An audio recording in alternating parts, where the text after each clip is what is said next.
Sa iban pang balita, eleksyon sa Western Visayas nangin madinalagon sa piyak sa magagmay nga aberya sa automated counting machine sunod sa COMELEC 6. Sa Kaluya Antique naman pagboto ginpadayon subong adlaw tungod sa kulang nga balota kahapon. Si Zen Kilantang Sasa nakatuto.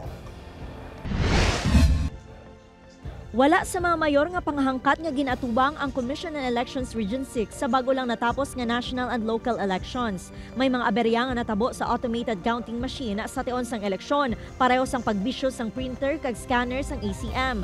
Apang ini ang gilayon nga nasolusyonan. Sa probinsya sang Iloilo, 22 tanan ka contingency ACMs ang nagamit matapos nagbisyo ang mga makina. Naging isla naton sang contingency ACMs naton, no, considering that naguba ang ilang printer and also ang ilang scanner. Sa pangkabilugan, ginakabig sang COMELEC 6 nga madinalagon ang paghiwat sang eleksyon. Sunod sa ahensya, kutob sa mga kandidato nga may disqualification case ang mahimo sa gihapon nga maproklamar samtang nagahulat sa desisyon sang kaso.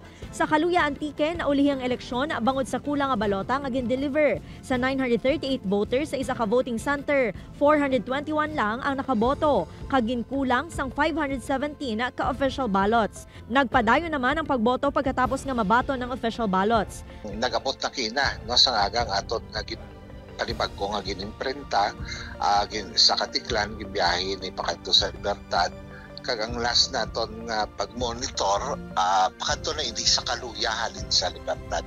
Nahibaluan nga halin sa COMELEC Central Office ang mga kahon sang balota kag wala matalupang dana sang Municipal Treasurer's Office nga kulang ini. Upod kay Hans Desierto, Zen Kilantang Sasa, One Western Visayas.